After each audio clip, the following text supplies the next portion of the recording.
Bonjour à tous. 2 ans et demi de soucis, de tsores, comme on pourrait dire en yiddish, 2 ans et demi en tout cas aussi de solitude. C'est ce que vient de traverser notre invité, responsable éditorial du Mémorial de la Shoah, auteur de nombreux ouvrages sur la destruction des Juifs européens, sur l'histoire du sionisme aussi, et puis sur la condition juive dans le monde arabe. Bonjour Georges Bensoussan. Bonjour Antoine Mercier.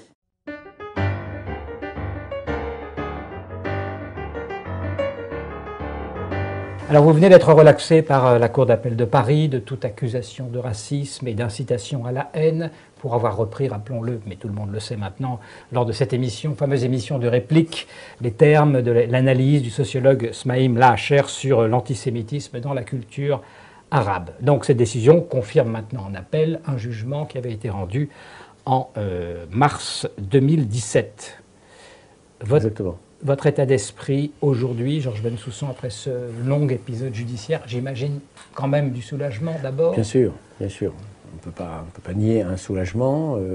Mais au-delà du soulagement, je ne pense pas qu'on puisse parler d'une éclatante victoire. Je pense seulement que nous avons évité une grave défaite.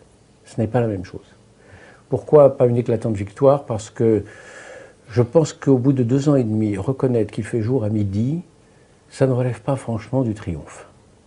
Et qu'il ait fallu 2 ans et demi et 2 procès et 2 relax pour arriver à dire cette banalité que tous les historiens du monde arabo-musulman connaissent, à savoir qu'il y a un puissant antijudaïsme dans la culture arabo-musulmane du Maroc jusqu'à l'Irak et même jusqu'à la Perse de jadis, de Stillman à Bernard Lewis, en passant par Paul Fenton, Robert Wistrich jadis, etc. Tout le monde le savait. Donc, tant d'efforts pour arriver à cela, ça en dit long, à la fois sur l'état du pays, sur l'état du débat dans le pays, et même, hélas, sur l'état de la justice, car il faut le dire, le souligner, le parquet 2 fois a suivi les parties civiles.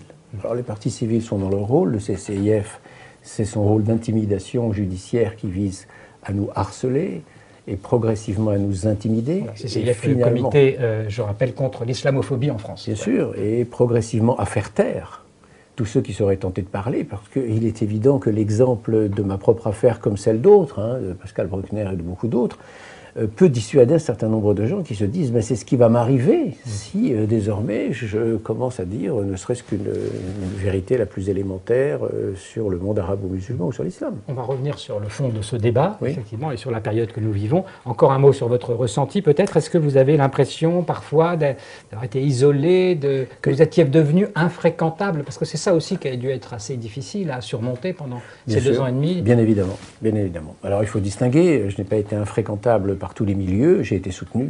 J'ai été soutenu par une partie des médias. Je dois rendre hommage au Figaro, par exemple. Je rends hommage à Valeurs Actuelles. Je rends hommage à Alexandre Devecchio en particulier, qui m'a constamment donné la parole. Je rends hommage à Martine Gozlan, à Marianne, qui m'a constamment donné la parole. Et d'autres, de la presse communautaire juive en particulier, ne m'a jamais lâché, c'est une évidence.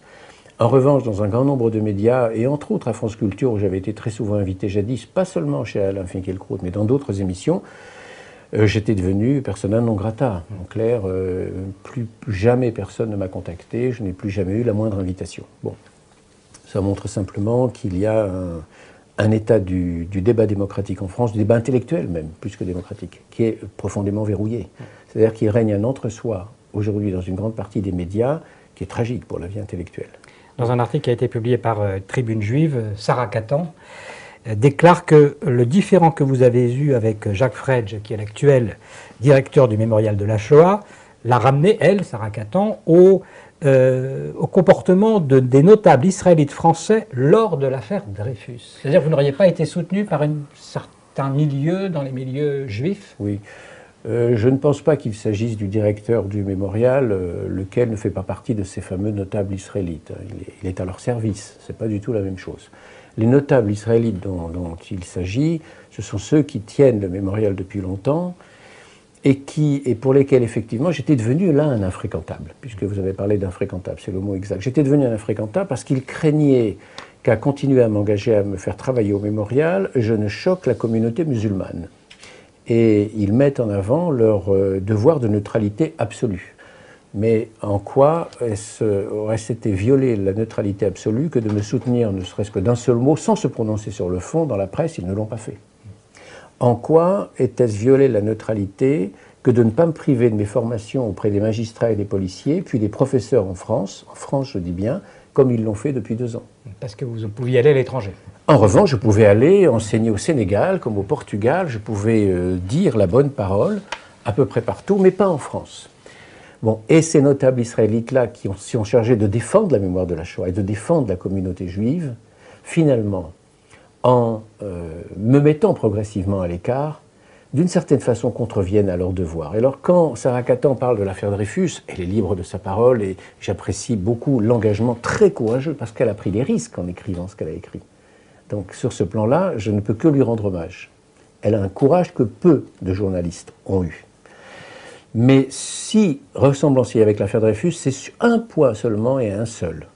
C'est qu'effectivement, au moment de l'affaire Dreyfus, comme à d'autres moments de l'histoire française, des Juifs de France, les notables israélites n'ont pas voulu prendre position parce qu'ils ont eu peur de choquer le pouvoir en place. Ce sont profondément des légitimistes. Mais quand je parle du lâchage au moment de Dreyfus ou comme à d'autres moments, je voudrais quand même préciser que Dreyfus n'a pas été aidé par le gros de la communauté juive, excepté le grand rabbin Tzadok Kahn, que Peggy, comme Bernard Lazare, et Bernard Lazare en particulier, qui a été le premier des Juifs à se lancer, avec Mathieu Dreyfus, bien sûr, le frère, à se lancer dans la défense du capitaine, s'est retrouvé très seul, et lors de ses obsèques en 1903, il y avait peu de monde derrière le cercueil de Bernard Lazare.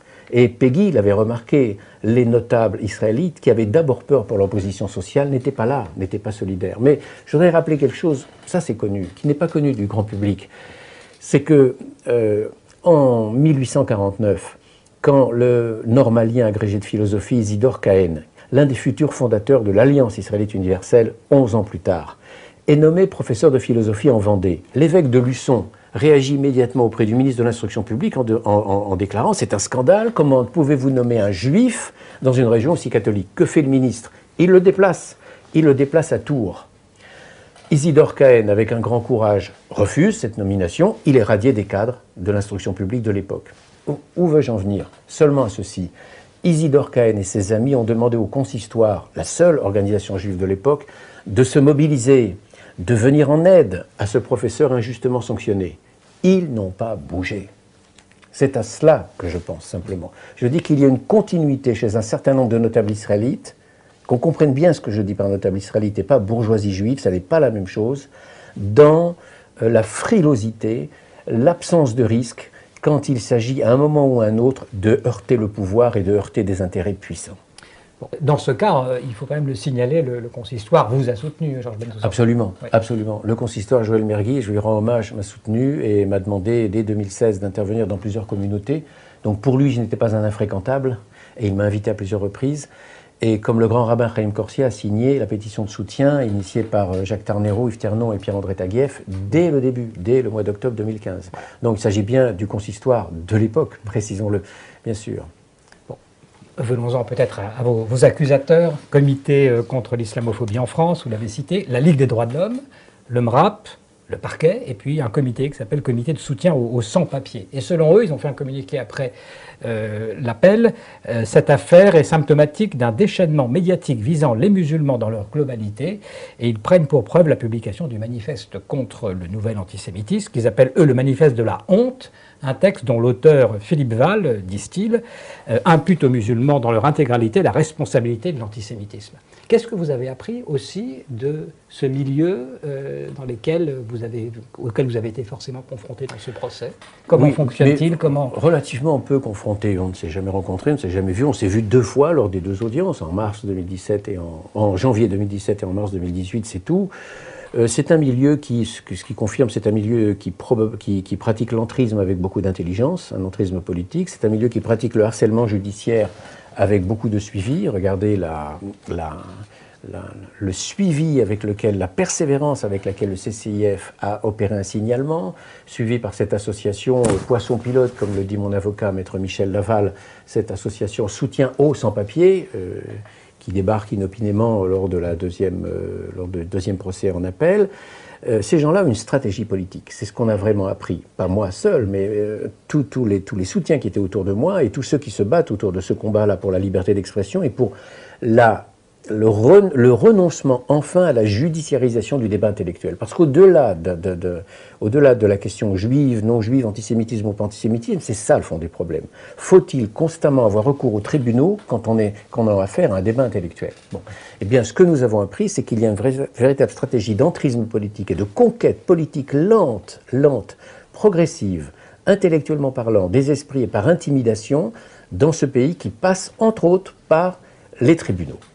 Pour empêcher précisément la parole. Et quand il s'agit de judiciarisation, il y a, je voudrais quand même leur rendre hommage, si je peux citer leur nom, il y a un grand nombre d'intellectuels dans ce pays qui sont notre honneur, parce qu'ils sont, par leurs analyses décapantes, aujourd'hui, ils nous permettent de voir clair. Hélas, ils sont relativement peu invités dans les médias. Alors, ce n'est pas le cas de Jacques Julliard, dont je vais vous citer une phrase, mais c'est le cas de gens que je considère comme étant d'excellentes analystes de la société française. Je pense à Jean-Pierre Le Goff, je pense à Christophe Guilluy, je pense à Jean-Claude Michéa, qui n'est pas sociologue et philosophe, mais dont les analyses sont percutantes. Et bien sûr, Jacques Julliard, Marcel Gauchet, bien sûr, mais il est quand même un peu invité dans les médias, on ne l'entend pas assez. Pierre Legendre, qu'on n'entend jamais.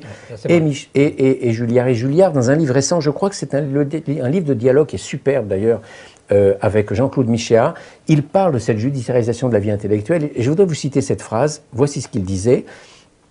En 2014, donc, nous sommes entrés, sémantiquement parlant, dans une vaste contrée du soupçon où toute défaillance, tout retard, toute déviance dans la terminologie vous condamne et où le crime de racisme se nourrit du moindre lapsus. Dans certains milieux médiatiques et mondains, guetteur de lapsus est devenu un emploi à plein temps. Fin de citation. Certains ont noté ce côté effectivement orwellien des débats, comme si les défenseurs historiques du droit avaient basculé dans le camp des accusateurs. Vous avez vous-même dit lors du premier procès, on reprend l'argumentaire de l'histoire juive de la persécution pour le retourner Absolument. Contre un historien juif. Finalement, les ressorts de cette inversion conceptuelle sont maintenant assez bien connus, oui. Mais il semble toujours assez bien fonctionner aussi. Ça fonctionne toujours, bien sûr. Ça fonctionne très bien. Effectivement, ça a fonctionné au sens où, on le savait déjà depuis pas mal d'années, ça n'est pas très nouveau, une partie de la communauté arabo-musulmane en France tend à se présenter comme les juifs du XXIe siècle. Autrement dit, les nouveaux persécutés, en faisant fi de toute réalité historique. Aujourd'hui, ça a été dit avant moi, et j'insiste sur cette idée, l'antisémitisme ne parle plus le langage du racisme. Il parle le langage de l'antiracisme. Aujourd'hui, on n'est plus raciste. On peut être antisémite au nom précisément de l'antiracisme. Pourquoi ? Parce que dans une période où toute identité est synonyme d'exclusion, de nationalisme et de guerre, l'identité juive est perçue comme une différence insupportable, génératrice elle-même de problèmes, de conflits, etc. Or, le summum de l'identité juive aujourd'hui, en dehors de la Torah, c'est évidemment l'État d'Israël et le sionisme. Autrement dit, le sionisme est la nouvelle forme du racisme, et par conséquent, on peut aujourd'hui, en toute bonne foi, détester les juifs au nom de l'antisionisme, car le sionisme est le nouveau visage de ce qu'était la lèpre raciste avant 1939. Alors sur ce plan-là, il y a un extraordinaire retournement de discours anti-juif qui ne parle plus au nom de la race, mais au contraire au nom de la diversité, je dirais, au nom de l'antiracisme. Bon, mais ce n'est pas le seul aspect. Le deuxième aspect, c'est qu'il y a une concurrence mémorielle victimaire dans une partie de cette communauté arabo-musulmane. Je dis bien une partie, c'est très important. Il ne s'agit pas du tout de stigmatiser, parce qu'il y a un grand nombre d'intellectuels et tout simplement de simples citoyens qui s'opposent à cela, qui visent à se poser comme victimes, et entre autres à se poser comme victime au sens où les Juifs étaient des victimes des années 30. Ça n'a aucun sens sur le plan historique, n'importe quel historien, même n'importe quel citoyen un peu instruit, un peu éduqué le sait, mais ça a au moins un mérite. C'est dès lors que l'on se pose en victime, on n'a plus de compte à rendre. Et là, vous arrivez à cette fameuse réaction que vous aviez citée il y a un instant à la tribune du Parisien du 22 avril dernier, ce manifeste de la honte, comme ils disent. Or, que dit ce manifeste qui, bien évidemment, peut avoir ses maladresses, je ne dis pas le contraire, mais le problème d'un manifeste, c'est un texte collectif, on signe parce qu'on est d'accord sur l'essentiel, même si on peut critiquer telle ou telle ligne. C'est qu'il dit qu'à un moment donné, la communauté musulmane doit faire son aggiornamento, se poser des questions sur les textes fondateurs, sur la tradition, etc., comme l'Église a pu le faire jadis avec le fameux Concile Vatican II et, vous le savez, la suppression de la prière en trop du Vendredi Saint sur les Juifs perfides. Mais dès lors qu'on se pose comme victime, on s'interdit d'adresser la moindre critique sur le dogme ou sur d'autres aspects, peu importe, à ceux qui veulent désormais, précisément parce qu'ils sont des victimes, avoir un statut un peu hors sol, hors norme. Donc, votre avocat Michel Laval a noté que quand votre affaire a éclaté, le contexte n'était pas exactement le même par rapport à aujourd'hui, parce qu'aujourd'hui, la question de l'antisémitisme dans les banlieues, par exemple, s'étale davantage, enfin davantage traitée et plus connue. C'est devenu un débat essentiel au cours de ces derniers mois. Et donc, il était évidemment, dit-il, très important de gagner cette bataille aussi. Pour ça, est-ce que vous avez vraiment le sentiment que le contexte a changé, que ça a fait changer l'état de l'opinion en général ? Ce qui a fait changer l'état de l'opinion, c'est certainement pas ce procès, c'est la série des attentats depuis Charlie Hebdo. Le choc, il est là, essentiellement. Il est là parce que, quel que soit le verrouillage d'une partie du discours médiatique, je dis bien une partie, tous les médias ne sont pas verrouillés, mais une partie des grands médias reste quand même très frileux encore aujourd'hui pour ne pas appeler un chat et dire ce qu'il en est. Au-delà de cela, vous avez une très grande partie de la population française, de l'opinion française qui n'est pas dupe et qui sent bien que se pose aujourd'hui un problème grave, que les attentats n'ont fait que révéler, mettre en lumière quelque chose d'exacerbé. Donc s'il y a un déplacement dans le débat et peut-être une plus grande possibilité de parler, ou en tous les cas de volonté de parler, c'est lié à cette flambée d'attentats, cette flambée de violence, et surtout à ce terrorisme larvé, puisqu'on apprend pratiquement chaque mois qu'on a déjoué 2 attentats ici, 3 attentats là. Autrement dit, chaque Français sait aujourd'hui qu'il vit avec une menace souterraine, une menace larvée. Le fait est que la liste des attentats est quand même impressionnante depuis Charlie Hebdo. Bon, c'est ça qui a changé surtout. Pour le fond, je crois que je suis convaincu, parce que nous avons fait avec d'autres une France soumise, chez Albin Michel début 2017, je suis convaincu que dans une grande partie de la population française, il y a une volonté de parler et de casser cette sclérose du débat intellectuel, autant malheureusement, dans une partie des médias encore, on reste frileux, on a très peur des conséquences, et c'est vrai aussi d'ailleurs à un certain niveau plus élevé du pouvoir. Et tant qu'on reste dans l'impossibilité de nommer les choses, et d'ailleurs Emmanuel Macron l'avait dit avec un certain courage il y a quelques mois, tant qu'on reste dans l'impossibilité de nommer les choses, on ne peut pas combattre le mal. Je crois qu'Emmanuel Macron, au dîner du CRIF, avait utilisé cette formule qui était très judicieuse. Il avait dit « si on ne nomme pas l'antisémitisme, on ne peut pas le combattre ». Et c'est très juste. Mais c'est vrai, en règle générale, de tout péril. Je suis français par toutes les fibres de mon âme. C'est une phrase que vous avez prononcée à la fin du procès. Si je devais penser à quitter un jour ce pays, ce serait une défaite morale totale. Est-ce que vous pensez toujours à quitter ce pays ? Ce serait une défaite morale totale, mais pas pour moi. Ce serait une défaite morale totale pour ce pays. Qu'il y ait pu y avoir 2 procès, et que 2 fois le parquet, donc l'État, ait fait appel, que 2 fois il ait suivi les parties civiles, ça c'est inquiétant, et ça traduit réellement un début de divorce d'avec la nation, que moi, comme beaucoup d'autres, nous aimons parce que nous sommes faits, par toutes nos fibres, de ce qu'a été la culture française, l'histoire française, les paysages français, la langue française, les héros français, etc. Nous sommes modelés par la France. Mais il arrive un moment où quand on est confronté à un tel état de déliquescence du débat intellectuel, à un tel état de veulerie et de lâcheté, qu'on peut être tenté par l'exil. Donc si je dois répondre à votre question, suis-je encore tenté par l'exil? Je vous réponds oui, mais ce serait un exil qui me fait terriblement penser depuis quelques semaines à celui de Bernanos, au Brésil en 1938. Devant la France munichoise, ou la France un peu veule qu'il avait connue, il est parti parce qu'il ne pouvait plus supporter cela. Et il n'était pas le seul d'ailleurs à partir à ce moment-là, ou avoir en tous les cas, lui il l'a fait, ou avoir comme d'autres la tentation du départ. Quels sont vos projets, Georges Bensoussan, aujourd'hui que vous êtes libéré de cette épreuve-là? Libéré de cette épreuve, mon projet est de continuer tout simplement comme avant mon travail d'historien. J'ai des livres en chantier, je compte bien les faire.